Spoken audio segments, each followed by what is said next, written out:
Petit tuto de réparation d'un appareil miniature Philips allemand. Pas grand chose à faire dessus, donc ce sera un tuto rapide, vraiment très rapide. Mais voyons plutôt comment je l'ai reçu. J'ai reçu cet appareil avec une dragonne en Cordura et un petit étui en cuir made in Japan, visiblement pour une pellicule. Pas venant de l'appareil, ce sera identifié pour plus tard. Mécaniquement, pas grand chose à dire quoi, c'est une box Kodak Brownie. Un ressort, un va-et-vient, un bouton et ça marche. L'optique est bon, le plastique, ma foi, a l'air correct. Les peintures un peu effacées, mais bon, faut pas en demander trop. Là où il pêche un peu, c'est sur l'état du boîtier extérieur. Un éclat au cul qu'il faudra recoller et à la base de l'objectif qu'il faudra consolider. Non, le plus gros problème vient du boîtier en lui-même. Et oui, pour qu'il soit refermé, normalement il y a un verrouillage.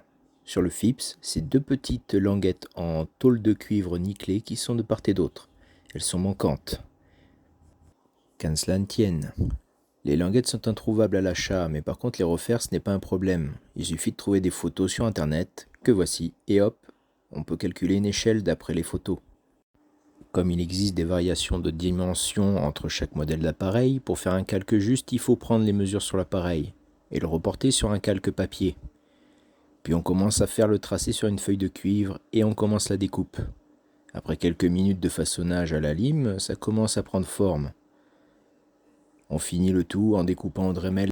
Puis on réalise le deuxième, ça va aller beaucoup plus vite avec le modèle précédent. Ça me fait gagner 5 minutes. Et hop, plus qu'à assembler sur l'appareil et le tour est joué. Bon, c'est bien, mais maintenant il faut quand même faire un plaquage de nickel dessus. Alors je sors ma machine miracle et 5 petites minutes suffisent, c'est très rapide. Je les patine un peu pour que ce soit cohérent avec l'ensemble. Plus qu'à faire le réassemblage.